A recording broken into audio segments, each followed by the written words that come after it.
ఇప్పుడే జీ5 app download చేయండి. చూడండి మీ ఫేవరెట్ టీవీ షోస్ ఎప్పుడైనా ఎక్కడైనా. ఎలా ఉన్నావక్క? నేను బానే ఉన్నాను జాను. నువ్వెలా ఉన్నావు? నా అక్క నాతో లేనప్పుడు నేను ఎలా ఉంటాను? నా అక్క ప్రేమ నా చుట్టూ లేనప్పుడు నేనెలా బతుకుతాను? నువ్వు చనిపోయావనుకుని ఇన్నాళ్ళు నేనెంత విలువిల్లాడిపోయానో తెలుసా? నాకు తెలుసు జాను. ప్రతిరోజు నన్ను తలుచుకుంటూ నీలో నువ్వు ఎంత కుమిలిపోయావో నాకు తెలుసు. నేను వెళ్ళిపోయాక నీ జీవితం నిండా ఎన్ని కన్నీళ్లు నిండాయో కూడా నాకు తెలుసు.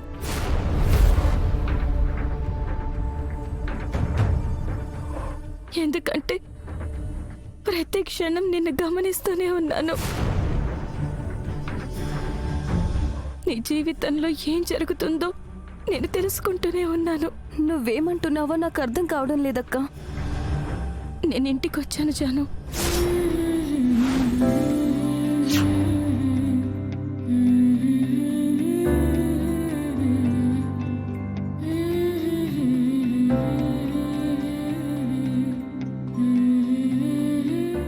జాను, మీరిచ్చిన హగ్గే కాదు, మీరిచ్చిన టీ కూడా అచ్చం మా అక్క చేసినట్టే ఉంది. చాలా బాగుంది. శుక్రియా.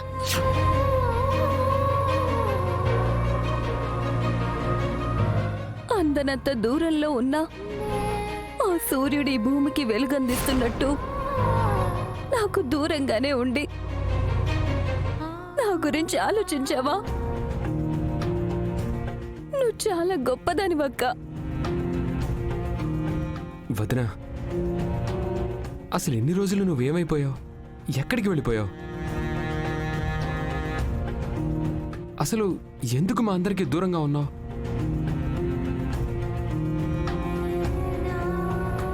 అక్క, నిన్నే చెప్పు. అసలు నువ్వు మమ్మల్ని వదిలేందుకు వెళ్ళిపోయావు? మమ్మల్ని మళ్ళీ కలుసుకోవడానికి ఎందుకు ప్రయత్నించలేదు? మా చుట్టూనే ఉంటూ అసలు నీ గురించి తెలియకుండా ఎందుకు దాచావు? చెప్పొదినా. నాకు కుటుంబాన్ని వదిలి వెళ్ళిపోవడానికి కానీ, వాళ్ళందరి ప్రేమకు దూరం కావడానికి కానీ నాకు సంతోషం కాదు వివేక్. దానికి ఒక కారణం ఉంది. ఏంటక్క అది? మనీషా.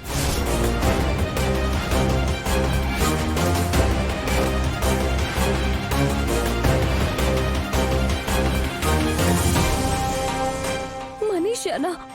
అవును జాను. అసలు ఏం జరిగిందంటే, ఈ రోజు నా తల్లిని కూడా నేను పోగొట్టుకున్నాను. నా జీవితాన్ని నాశనం చేసిన ఏ ఒక్కరిని నేను వదలను.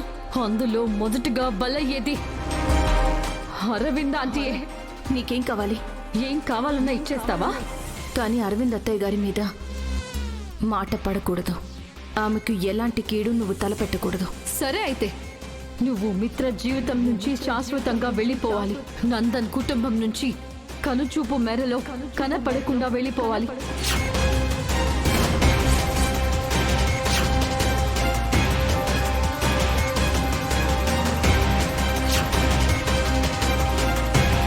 జీ5 యాప్ డౌన్లోడ్ చేసి అన్ని ఎపిసోడ్స్ పూర్తి ఉచితంగా చూడండి.